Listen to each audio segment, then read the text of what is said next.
자, 이번 시간에는 우리 기사 정기기기 2012년 3회 문제를 같이 한번 풀어보도록 하겠습니다. 41번부터 한번 가볼까요? 예, 41번부터 가보도록 합시다. 41번 보시면 삼상유도 전동기 회전 방향은 이 전동기에서 발생되는 회전자기 회전 방향과 어떤 관계가 있느냐라고 물어봤는데 여러분들 그 전동기 회전 방향하고요, 그 다음에 자기 회전 방향은 항상 같은 방향입니다. 동상이죠, 동상. 그래서 그 아라고의 원판 실험을 얘기하는 건데, 그 원판이 이렇게 있고요, 원판이 이렇게 있고, 그다음에 여기다 이제 자개를 집어넣죠. 우리 그 계량기의 원리를 가지고, 이 원리를 가지고 우리 계량기에다 적용한 건데, 자개를 회전시켜 가지고 원판을 같이 돌려주는 겁니다. 그래서 자개의 힘으로 원판이 회전을 한다. 그렇게 보시면 돼요. 그래서 얘는 같은 방향입니다. 같은 방향. 그래서 항상 동상, 그다음에 또 회전 자개 방향, 회전 방향으로 회전한다. 2번이 되겠죠. 이렇게 찾아주면 되겠고요. 그 다음 넘어가서 42번 보도록 하겠습니다. 42번. 42번 문제는 변압기 2대를 사용하여 V결선으로 삼상변압하는 경우에 변압기 이용률 물어봤는데, 우리 이용률하고 우리 그 두 가지만 좀 보도록 할게요. 우리 이용률하고요, 출력비가 있죠. 이게 이제 왔다 갔다 하면서 출제가 되는 건데, 이용률하고 출력비 두 가지만 가지고 제가 말씀을 해드릴게요. 얘네들은 원래 그 델타 운전을 하다가 한 대가 터져서 V결선으로 가는 거죠. 그때 이용률과 출력비를 따져주는 겁니다. 그러니까 한 대 과부하 걸려가지고 한 대 터져서 이게 V자잖아요. 그죠? 세 대에서 한 대 터지면 그래서 V결선 가는 거거든요. Y에선 V로 절대 갈 수가 없죠. 그래서 우리가 델타 세 대를 운전하다가 한 대가 터지면 V결선 가는 거구나 따주는 건데, 요게 우리 나중에 실기 쪽에도 나오죠. 그래서 이용률을 어떻게 따지냐면 두 대밖에 없잖아요. 그래서 두 대를 기준을 100%로 잡아주는 거예요. 근데 실제는 얼마가 나오냐면 한 대분의 루트 3배가 됩니다. 루트 3배. 그래서 우리가 한 대가 터져나가면 용량이 루트 3배로 감소가 되는 거죠. 그리고 다시 우리 델타로 갈 거 아닙니까? 그러면 다시 용량이 몇 배 커지는 거야? 그렇죠. 루트 3배 커지는 거예요. 그러니까 이 차가 루트 3배 난다는 얘기죠. 용량의 차가. 그래서 우리가 여기 또 한 문제가 있죠. 한 대를 뭐 증설을 했을 때 용량이 몇 배 증가합니까? 그러면 루트 3배 증가한다. 이런 문제도 있습니다. 그래서 요거를 계산하게 되면 얼마 나오는 거예요? 86.6%가 나오는 거죠. 그 다음에 출력비는 어떻게 따지냐면요, 우리 고장 전과 고장 후를 따지는 거죠. 고장 전은 델타니까 얘는 세 대가 있는 거 아니에요. 근데 한 대 용량이 3배를 잡아주고요. 그걸 100으로 기준 잡았을 때 실제 V가 되면 몇 배입니까? 몇 배? 루트 3배가 되는 거죠. 그래서 이걸 따졌을 때 우리 57.7%가 되는 겁니다.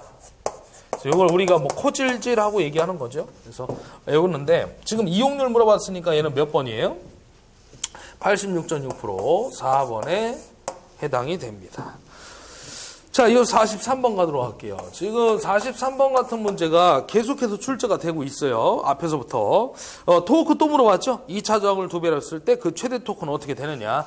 제가 좀 전에 2회 때도 설명을 해드렸는데 간단하게만 보도록 하겠습니다. 아까 얘기했던 거예요. 우리 그 토크 쪽에서 보게 되면 결론이 슬립과 2차 저항은 비례관계가 됐을 때 최대 토크는 항상 뭐 한다고 했습니까? 뭐 일정하다, 뭐 불변이다,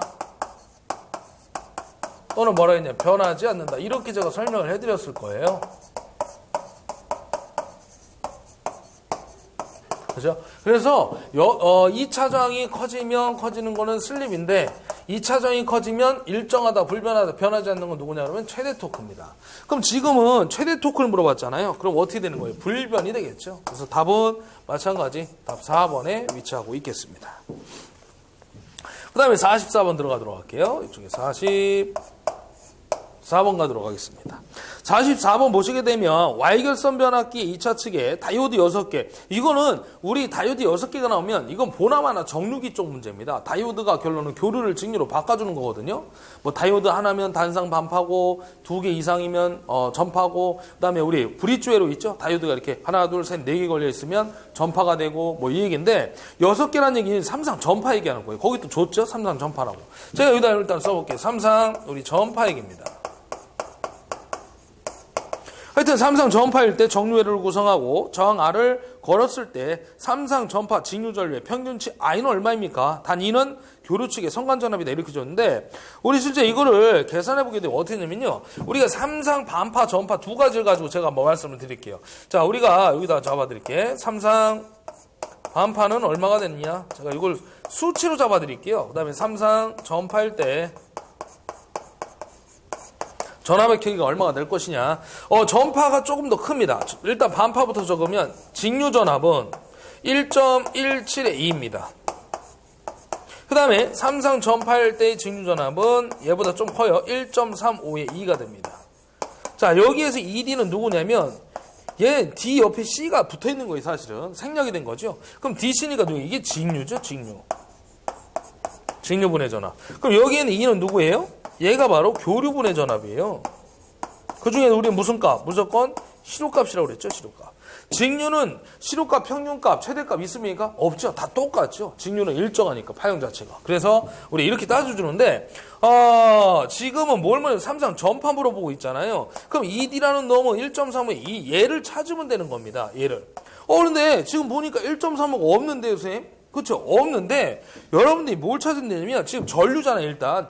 지금 직류 전류를 물어보고 있죠. 그럼 얘도 마찬가지. 전류 값은 얘가 어떻게 표현이 되냐면 전압이든 전류도 똑같아요. 직류 전류는 삼상 반파일 때 1.17의 I가 되는 거죠. 그리고 삼상 전파일 때 직류 전류 ID는 얼마예요? 1. 똑같다니까 35의 I 하고 나오는 거예요.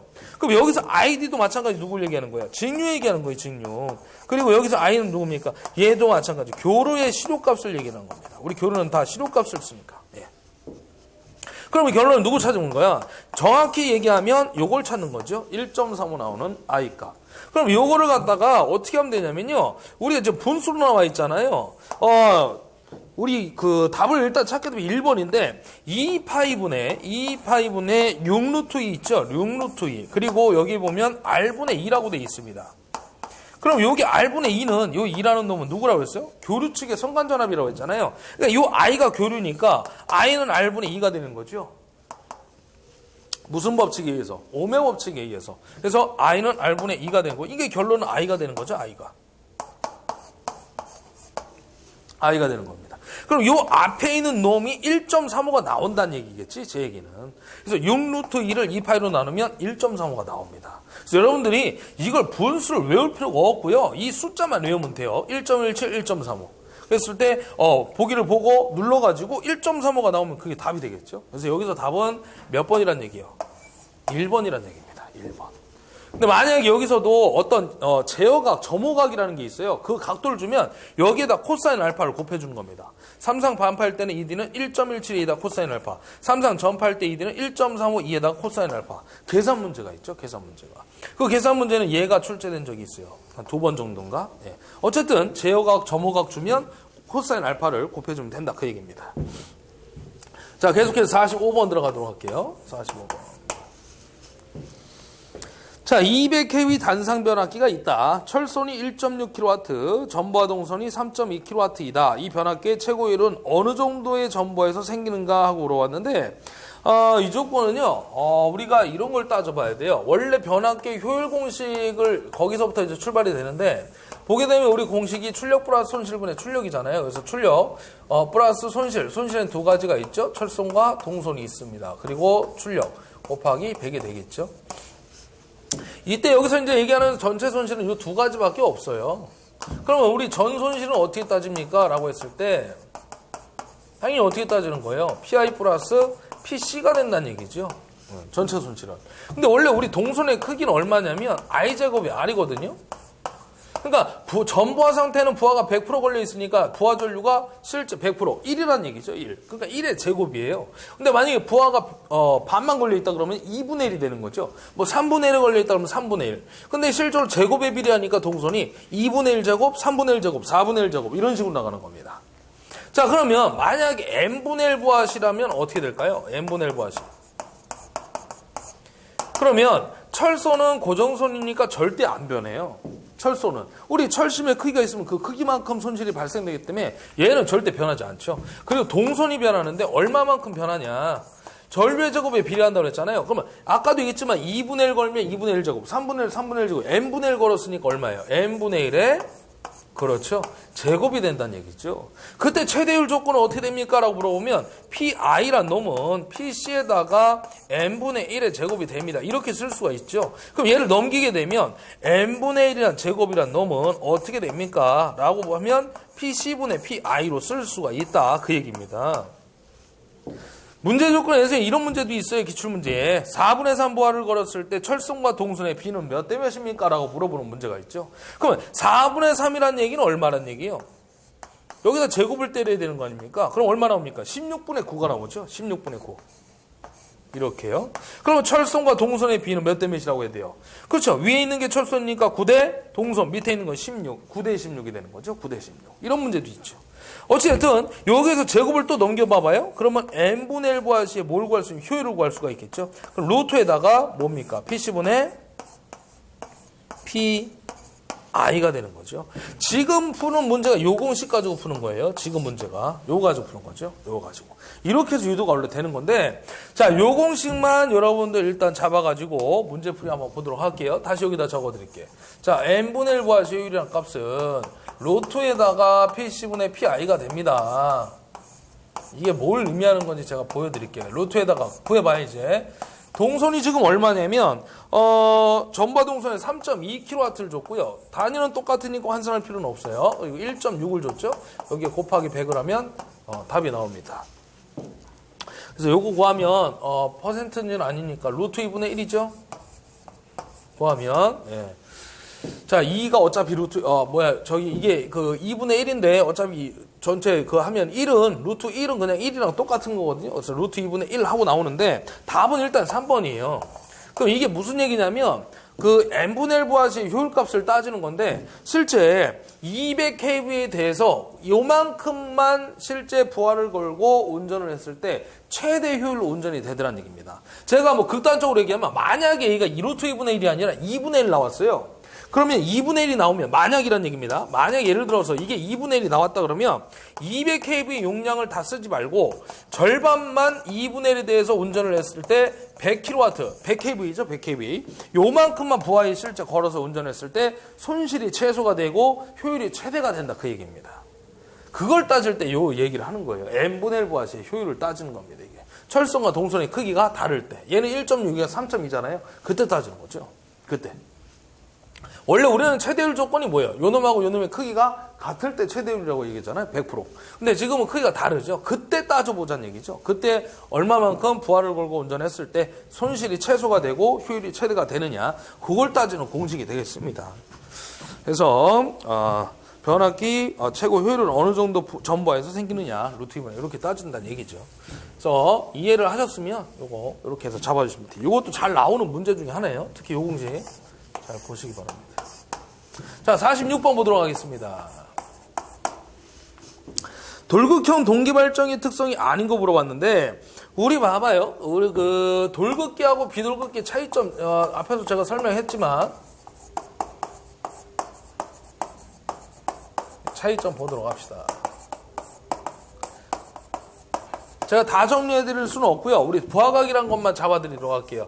우리 돌극기가 있죠? 돌극기. 돌극기는 무슨 기? 철극기라고도 얘기를 했어요, 제가. 그래서 우리 부하각 델타가 몇 도일 때 얘는 60도가 됐을 때 최대 출력이라고 그랬죠. 그 다음에 또 하나가 누구예요? 비 돌극기가 있죠. 얘를 갖다 우리 비 철극기다. 그래서 얘는 몇 도? 90도가 됐을 때 최대 출력을 그랬죠. 왜 그러냐면 얘는 용도가 뭐냐면 수차 발전기였고 얘는 돌출되지 않았기 때문에 우리 가스 터빈 발전기라고 했는데 우리나라의 대부분 발전소 어디에 의존을 하냐면 아직까지는 우리 화력에 의존을 하고 있죠. 바로 터빈 발전기. 그래서 얘가 시험에 잘 나와요. 70% 이상 우리나라가 발전도에 의존하고 있기 때문에 우리 요게 시험에 잘 나옵니다. 그래서 우리 비돌극기 한 상당 출력 공식을 했죠. 어떻게 돼요? xx분의 2v의 사인 델타. 우리 벡터 그려가지고 이렇게 따져주는 건데 공식이 이렇게 되는 거죠. 결론식이. 그래서 이 델타가 부하각이잖아요. 그럼 얘가 90도가 됐을 때 뭐예요? 최대 출력이 된다는 얘기죠. 왜? 사인파를 그려보면 90도와 몇 도? 270도일 때 각각의 최대값이 나온다는 얘기죠. 방향은 반대지만. 그래서 90도입니다. 90도. 얘는 왜 60도냐면 얘 공식 자체가 틀려요. 근데 이 공식은 잘 안 나옵니다. 돌극기 쪽은. 그래서 우리 비돌극기가 많이 출제가 된다 그 얘기죠. 그래서 이렇게 따지면 되죠. 그럼 여기서 틀린 거는 돌극형이 아닌 거 물어봤으니까 3번이 되겠네요. 그죠? 왜냐면 최대 출력의 출력까지 90도라고 했잖아요. 60도죠. 60도. 예, 90도는 비돌극형이죠. 돌극형이 아니라. 자, 그 다음에 47번 보도록 하겠습니다. 47번 문제는 권수와 같은 두 대의 단상 변압기로 삼상 전압을 두상으로 변압하기 위하여 스코트 결선, 바로 T 결선이죠. 그때 할 때 T자 변압기의 권수는 전권수의 어느 점에서 택해야 되는가 물어보고 있는데, 우리 이런 얘기죠. 이런 얘기 원래 그림을 그리는 게 더 쉬운데 이번에는 그림이 아니라 말로 준 거예요. 원래 이 그림이 나와요. 원래 이렇게 되죠. 이걸 갖다 우리가 이제 T자 변압기라고 얘기를 하는 거고요. 그 다음에 요놈을 갖다 우리가 주자 변압기라고 얘기를 합니다. 그래서 삼상을 두상으로 바꿨을 때 그때 이 결선을 우리가 스코트 T 결선이라고 하는데, 그 T자 변압기 권수는 전권수의 어느 점에서 택하냐 물어본 거죠. 그래서 우리가 딱 그 평형 상태를 만들어주는 요 위치, 요 권선의 위치가 얼마냐면 2분의 루트 3입니다. 그래서 그림 문제가 됐든 지금처럼 말로 준 문제가 됐든 무조건 얘는 T자 변압기 나오면 2분의 루트 3을 찾으면 돼요. 그래서 답은 몇 번이냐면 3번이 되는 겁니다. 3번. 2분의 루트 3. 그리고 여기서 이제 나오는 게 이거죠. 바로 또 하나 나오는 게 T자 변압기의 번수비가 나오는 거죠. 그래서 우리가 요거 공식이 주자 변압기의 권수비에다가 얼마를 곱한다고 그랬어요? 2분의 루트 3을 곱해주는 거죠. 이렇게. 답은 3번이 되겠습니다. 그 다음에 48번 가도록 하겠습니다. 실리콘 정류 소자와 관계없는 걸 물어봤는데, 우리 SCR이란 놈은요, 교류, 직류 다 제어가 가능하죠. 그래서 얘는요, 관계없는 걸 물어봤는데, 1번 보시면 교류 부하에서만 제어가 가능하다고 그랬죠. 그래서 얘는 1번이 잘못됐어요. 우리 교류뿐만 아니라 직류 쪽에서도 제어가 가능합니다. 실리콘 제어 정류 소자라고 하죠. SCR. 그 다음에 49번 보도록 하겠습니다. 전동기 기동 시 1차 각상의 권선의 전격 전압이 루트 3분의 1 전압이 가해지고, 이 얘기는 뭐예요? 전압차가 있다는 얘기지, 루트 3배라는 성과 상전압이 루트 3배. 그러면 델타일까요? Y일까요? Y결선이죠. 우리 데라바유라고 했죠. Y결선에서는 성과 상전압의 차이가 루트 3배 발생한다. 그럼 지금 루트 3배 발생되고 있다는 얘기는 이거는 Y결선이죠. Y결선. 1차가 Y결선. 그 다음에 기동전류는 전전압 기동을 한 경우보다 3분의 1이 되는 기동법 물어봤는데, 우리 Y델타가 바로 뭡니까? Y델타. 기동전류를, 얘 사용하는 목적이 이거죠. 기동시 기동전류를 3분의 1배로 줄이기 위해서 사용하는 거죠. 그래서 보통 이 용량을 얼마 줍니까? 우리 유도전동기에서 나오는데 5에서 15kW 정도에 사용되는, 우리 바로 어디? 농형 유도전동기의 기동법으로 쓰이는 게 바로 얘가 되겠습니다. 그래서 이 Y델타에서 나오면 이제 어차피 얘는요, 그 전압차가 루트 3배 발생한다는 건 Y결선 나와야 돼요. 그럼 보기에 Y결선 나와 있는 게 2번밖에 없죠. 단순하게 찾을 수가 있겠죠. 그러니까 우리가 뭐냐면, Y기동하게 되면, 우리 상전압을 따지게 되면 우리 성간전압보다 루트 3배 작아지는 거잖아요. 결론은 루트 3배 1이 되는 거예요. 루트 3분의 1배. 그죠? 근데 루트 3배 1배가 되는데, 우리 토크 한번 볼까요? 토크라는 놈은 전압의 제곱 비율이잖아요. 유도기 쪽에서. 그러면 전압이 루트 3분의 1배 전체 제곱을 때리게 되면 토크는 몇 배가 되는 거예요? 3분의 1배가 되는 거죠. 근데 토크하고 전류는 무슨 관계입니까? 또 비례죠, 비례. 그러다 보니까 토크가 3분의 1배 되면 전류도 몇 배가 되는 거예요? 3분의 1배가 되는 거예요. 그래서 이 기동시의 기동전류를 3분의 1배로 줄이기 위해서 우리가 Y델타를 쓴다는 얘기죠. Y델타를. 기동시의 기동전류가 크기 때문에 실제 한 6배 정도 되죠. 전격 전류에. 그러면 이 전동기 모터가 소선이 될 수가 있어요. 코일 부분에. 그래서 그걸 갖다 방지해서 우리가 Y델타를 써가지고 전류값을 3분의 1배로 줄이는 목적에 사용되는 겁니다. 근데 이제 나중에 델타로 바꾸는 이유는 뭡니까? 우리 타이머를 걸잖아요. T초 동안에, T초 후에 그 타이머라는 계정기 있죠? T초에 접점이 붙는. 그 T초 후에 델타 운전이 들어가는 거죠. Y기동이 소자가 돼버리고 죽어버리고. 그래서 델타 운전이 들어가는 이유는 이제 전압평형 때문에 그렇죠. 왜? 델타에서는 전압과 성감과 상전압이 크게 같잖아요. 그래서 평형 상태를 만들어주는 거죠. 어차피 우리 삼상은 380이니까 불평형을 갖다 억제시켜주는 거예요. 이 평형 상태가 되죠. 성과 상전압이. 그래서 Y델타 쓴다라고 보시면 돼요. 자, 어쨌든 이렇게 잡아주시면 되고요. 그 다음 50번 들어가도록 하겠습니다. 어쨌든 좀 전에 문제는 전압차가 있다는 얘기는 Y가 들어가야 될 거 아닙니까? Y가. 그죠? 그래서 일단 Y가 들어간 건 보기에서 어차피 하나밖에 없죠. 그렇게 생각하시면 쉽게 찾을 수가 있겠죠.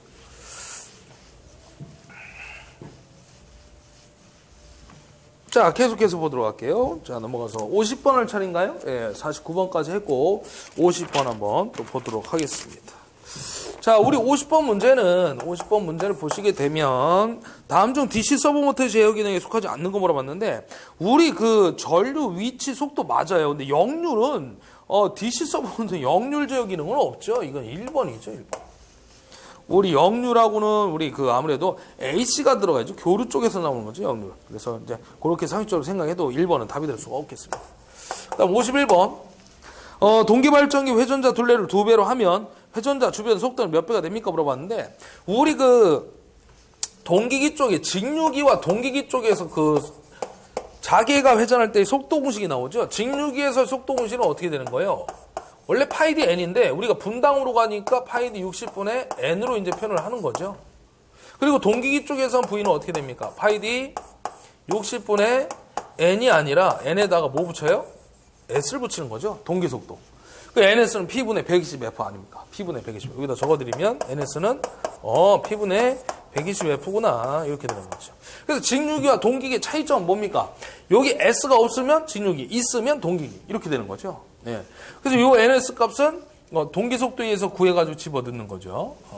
그 다음에 여기에 또 하나가 있죠. 지름을 안 줄 때가 있죠. 그러면 우리 어떻게 하냐면 극수 곱하기 극간격에다가 얼마를 곱하는 거예요? 60분의 그렇죠. NS를 곱해주는 겁니다. NS. 이게 이제 실제 극수가 이렇게 되는 거거든요. 여기 이제 그 어떤 회전차가 있으면 극수가 이렇게 쭉 있는 거죠. 뭐 쭉 해가지고 여기가 뭐 1극, 2극에서 쭉 돌아서 12극이 있고 여기 극과 극 사이에 극간격이 1m다. 그럼 원둘레 구할 수 있잖아요. 이 파이드가 원둘레니까. 그래서 12 곱하기 1을 하면 전체 원둘레 12m가 나오겠죠. 이렇게 해서도 구하는 거죠. 그래서 요거 나오는 답이 120m per sec가 있죠. 우리 한 문제. 요게 실제 구하면 600 나오고요. 여기 12극 1 곱하면 120 나오는 기출문제. 대표적인 문제가 있죠. 어쨌든 지금 문제는 보면 둘레를 2배로 했대요. 둘레. 그러니까 회전자 둘레라는 얘기는 이 둘레를 얘기하는 거죠. 바퀴의 크기, 원둘레.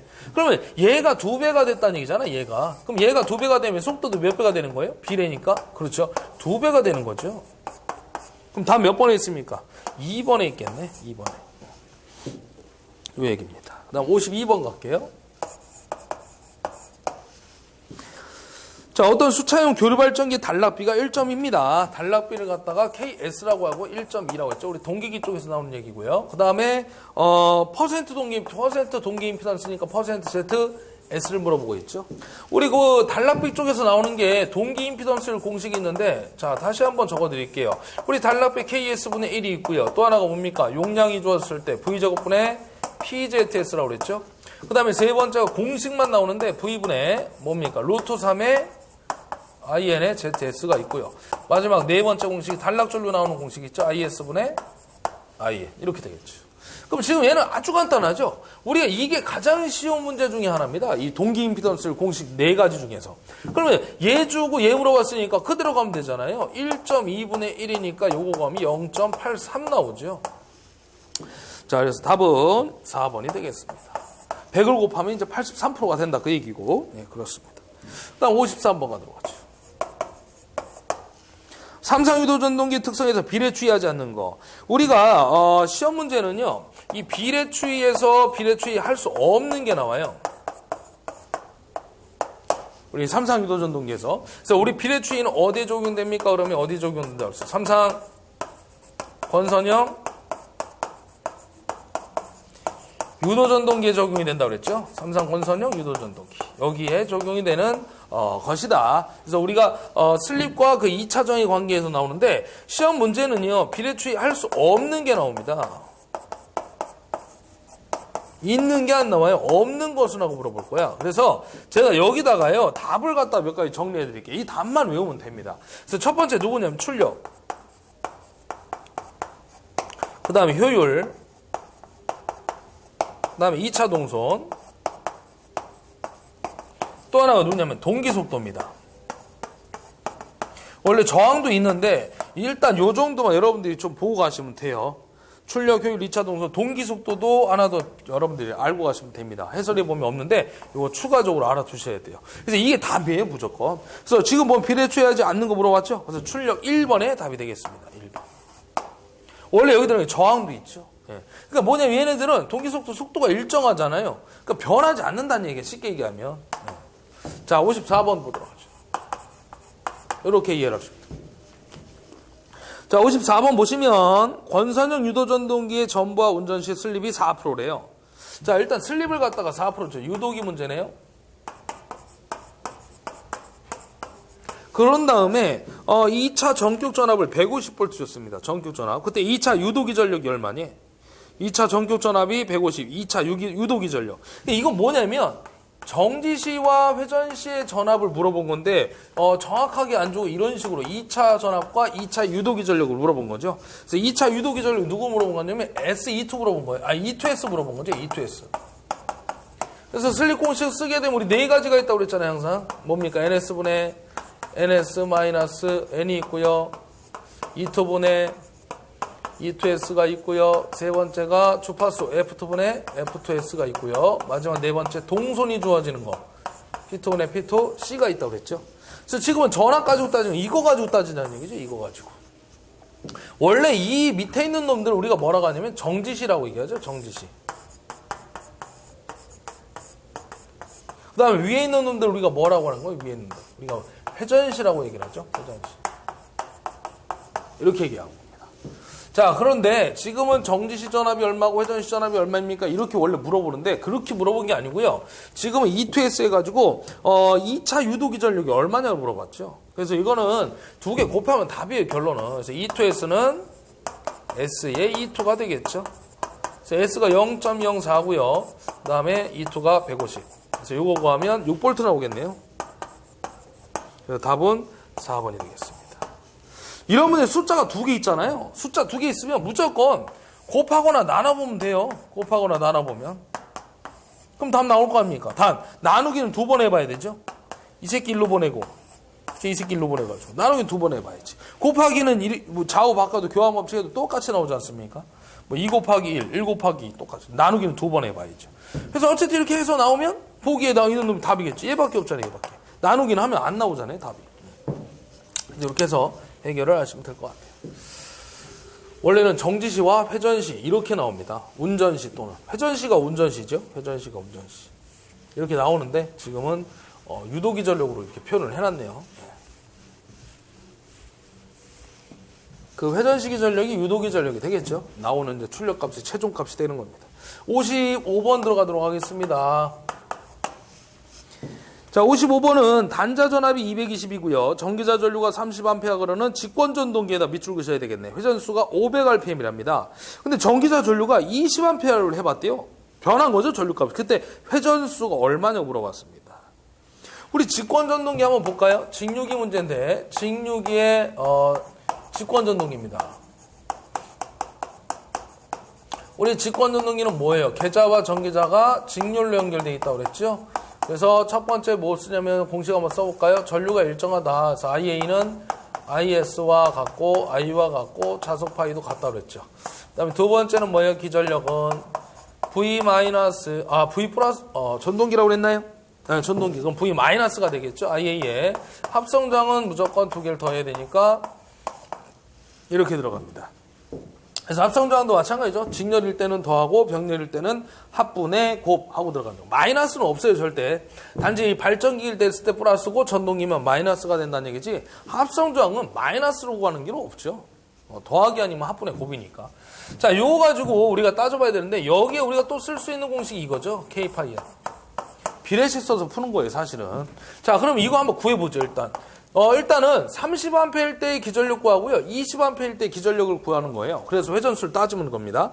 그러면 단자 전압이 220이고요. 마이너스 첫 번째 조건 30A 줬죠. 그 다음에 이 두 개를 저항을 줬는데 가로 안에 보세요. 두 번째 줄 끝에 단 전기자 저항과 계자 권선의 저항의 합을 줬죠. 이 두 개를 합한 게 0.8이란 얘기예요. 0.8. 그럼 이거 83, 24니까 빼주면 얼마 나오냐면 이게 196V 나옵니다. 그렇죠? 196V가 나오겠네요. 196V. 그 다음에 두 번째 거 한번 가볼게요. 이거를 제가 요걸 여기다 쓸게 또. K, 파이가 얼마냐면 우리 직권이란 놈은 IA하고 파이하고 같다고 그랬잖아요. 그러니까 여기다가 30을 넣으면 돼요. 그리고 회전수가 얼마라고 그랬냐면 500rpm이라고 그랬죠. 이렇게. 그 다음에 요거를 제가 한번 뭐라고 쓸 거냐면, 요거 이제 밑에다 쓸게요. 이 밑에는 E 다시라고 하겠습니다. 그럼 V 다시 마이너스 IA 다시, RA 플러스 RS 이렇게 놓을 수 있겠죠. 전류가 변화된 값이니까. 단자 전압은 사실 바뀐 게 없죠. 그대로 얼마입니까, 얘가? 220이 되겠죠, 그대로. IA는 전류가 변한 거니까 20A 하고요. 그 다음에 합성 저항도 안 바뀌었으니까 0.8. 이거를 계산하면 얼마가 나오냐면, 204V가 나올 거예요. 그죠? 8이 16이니까 204. 그럼 여기에다 또 적용할 수 있겠죠. 상수 K에다 파이는 20이죠? 왜냐면 이 IA가 20이니까 자속도 20. 그리고 회전수를 물어본 거예요, 이거. 근데 K는 날릴 수가 있겠죠? 얘는 변함이 없으니까, K 값을. 그러면 제가 요거를 요 놈하고 요 놈을 갖다가요, 다시 한번 여기다 정리를 해볼게요. 자, 그러면 비례식이니까 196대 30 곱하기 500이라고 쓸 수 있고요. 그 다음 밑에는 204일 때 기전력입니다. 20. 그렇죠? 자속이 20일 때 회전수가 얼마니 하고 물어보고 있는 거죠. 요걸 물어보는 거예요. 그럼 우리 이렇게 곱하면 되는 거 아닙니까? 대각 곱하기 비례식 썼을 때. 그럼 n이라는 놈은 어떻게 됩니까? 자, 얘하고 얘가 밑으로 내려오겠죠? 우리 편에 있는 놈들. 196 곱하기 20. 그 다음에 요 놈들은 우리 편 아니니까 다 위로 올라갑니다. 204. 우리 편 밑으로, 우리 편 아닌 놈들 위로. 항상. 그 다음에 30 곱해주시고, 그 다음에 500을 곱해주면 되죠. 그래서 이거 구하면 답 나오겠죠? 그래서 요거 구하면 얼마 780 정도 나오죠. 780 RPM 나옵니다. 그래서 요거 구하게 되면 답은 몇 번이냐면 4번이 되겠죠? 4번 되겠습니다. 자, 이렇게 해서 해결을 해주시면 됩니다. 자, 계속해서 56번 한번 보도록 할게요. 56번 여기다가 잡아드릴게요. 다음 중 권선형 유도전동기 기동법은 어느 것인가 하고 물어봤는데, 우리 기동법에 대해서 정리를 좀 해볼까요? 우리 계속해서 나오는 것만 지금 보면 나오고 있어요. 지금 보셔도. 우리 그 첫 번째 유도전동기에서 농형과 권선형으로 나눠지는데, 농형엔 4가지가 있다고 그랬잖아요. 누가 있습니까? 첫 번째가 직입기동이 있었죠? 이걸 전전압기동. 이거 용량이 얼마냐면 5kW 이하였죠. 그 다음에 Y 델타가 있죠. 얘는 얼마입니까? 5에서 15가 되는 거죠. 그 다음에 기동보상기가 있죠. 얘는 15kW 초과였죠. 그 다음에 네 번째가 이제 리액터 기동이죠. 네, 이렇게 들어갑니다. 그 다음에 두 번째로 가면 권선형이 있죠. 두 가지 누가 있었어요? 2차 저항기동하고 또 하나가 누구예요? 게르게스. 자, 우리가 이렇게 따질 수가 있어요. 권선형 유도전동기 기동법으로 맞는 거 그러면 두 가지죠. 농형이 아닌 거 그래도 두 가지입니다. 여러분들이 종류만 나온다 그러면 이 두 가지가 무조건 답이에요. 거의. 근데 만약에 용량까지 나온다 그러면 이걸 같이 외울 수밖에 없죠. 근데 종류가 나오면 이것만 알아도 됩니다. 종류가 더 잘 나옵니다. 용량보다. 그리고 이제 5에서 15 Y 델타가 그 중에서 좀 잘 나온다라고 말씀드렸죠. 자, 그래서 요 내용 가지고 권선형 유도전동기 기동법 맞는 거 했으니까 얘는 다 몇 번이냐면 2번이 되겠죠. 2차 저항기동. 이렇게 잡아주시면 됩니다. 자, 그 다음에 57번 가도록 하겠습니다. 57번. 자, 4문제 정도 남았네요.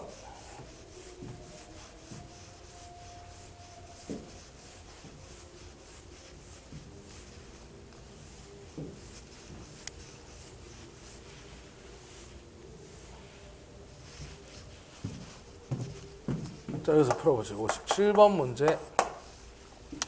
보시면 동기발전기 단절권의 특징이 아닌 거 물어봤는데, 우리 그 단절권이란 놈은요, 동기기 쪽에서 나오죠. 얘하고 비교한 놈이 누구냐면 전절권입니다.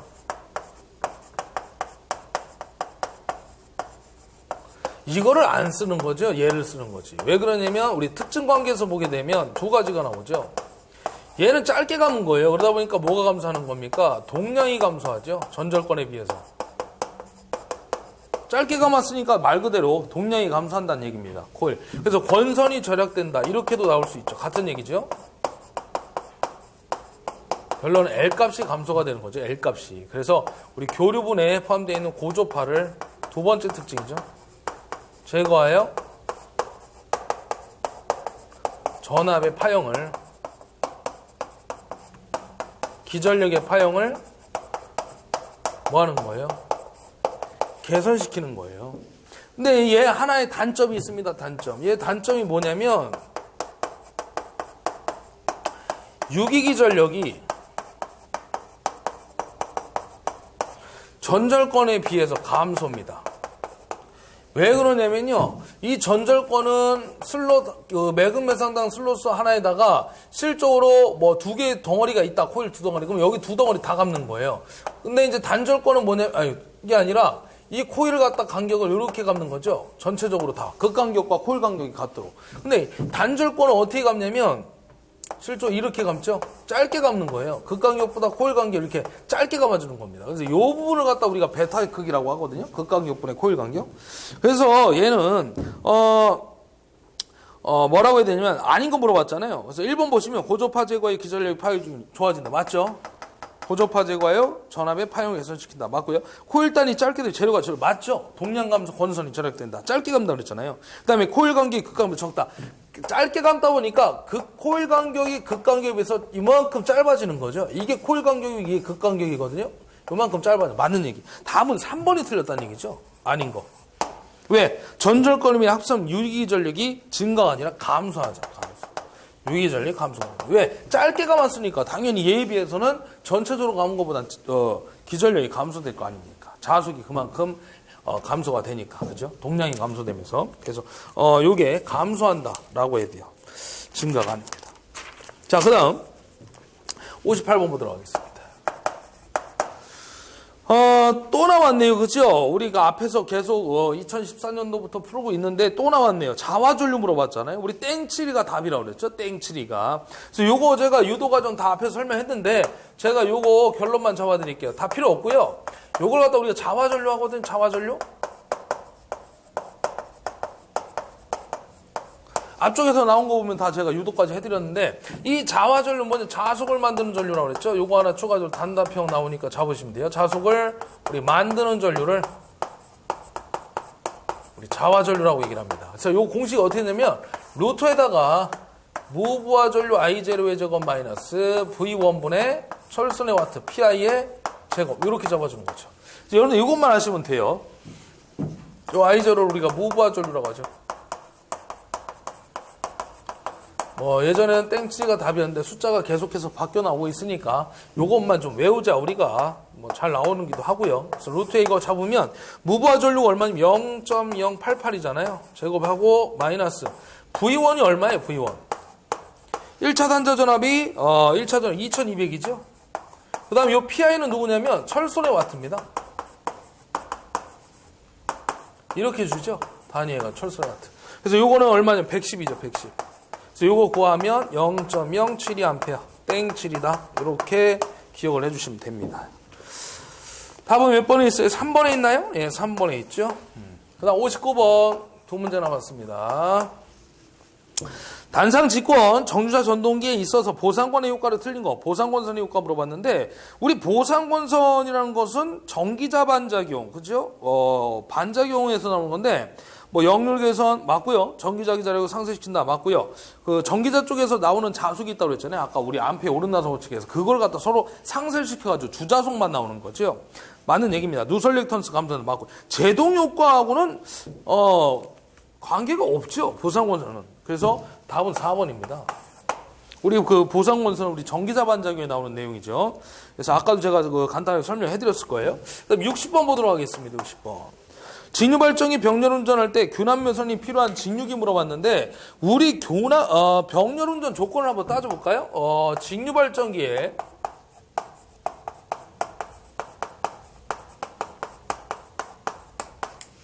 병렬 운전 조건에 대해서 말씀을 드리도록 하겠습니다.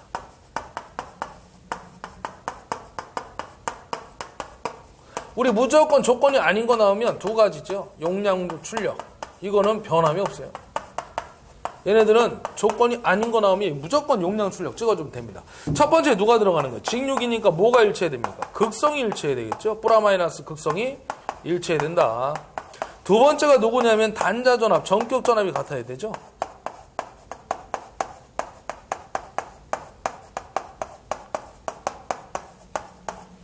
일치해야 된다. 왜냐면 전압이 그 전이차가 발생하면 순환전류가 흘러가면서 절연이 파괴될 수가 있어요. 소선될 수 있다 그 얘기죠. 그 다음에 또 하나 뭐예요? 외부 특성 곡선이 수화 특성을 가져야 되겠죠.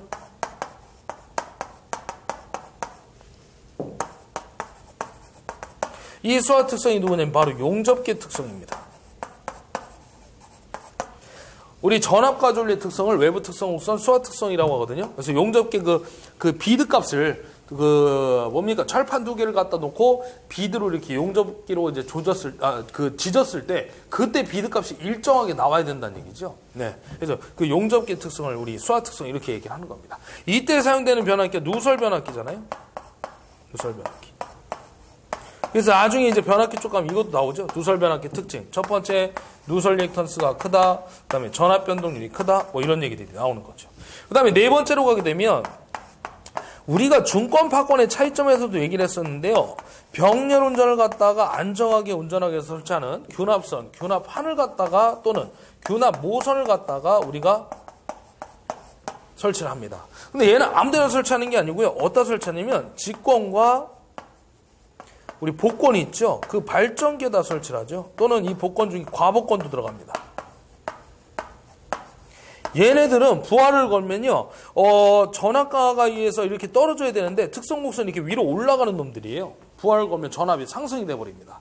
그래서 불안정한 상태로 운전이 되기 때문에 이 균합선을 설치해서 안정하게 운전하기 위해서 우리 직권, 복권에 얘를 설치하겠다 이렇게 얘기합니다. 그래서 우리가 전압 변동률에서도 우리 그 전압 변동률이 제로가 되는 건 평복권이 있고요. 그 다음에 플러스가 되는 건 누가 있어요? 분권이 있고, 그 다음에 타여자에, 뭐 이런 것들이 이제 정상적인 것들이죠. 근데 전압 변동의 뭐가 마이너스가 되는 게 바로 누구냐면, 바로 위에 적어드렸던 직권과 복권이에요. 그래서 얘는 항상 불안정한 상태로 운전을 하기 때문에 우리가 균합선을 설치해서 안정하게 운전을 하겠다는 얘기죠. 그래서 요 얘기가 이제 병렬 운전 조건에서 나오는 얘기들입니다. 그래서 얘를 어디에 설치하냐고 물어봤잖아요. 균합모선, 균합선, 균합판인데, 직권과 복권 해가지고 답은 2번 있죠, 2번. 그래서 여러분들 이렇게 해서 잡아주시면 될 것 같습니다. 자, 여기까지 해서 우리 저희 12년 3회 문제풀이를 마무리했고요. 다음번에 또 우리 문제풀이에서 또 뵙도록 하겠습니다. 자, 수고하셨습니다.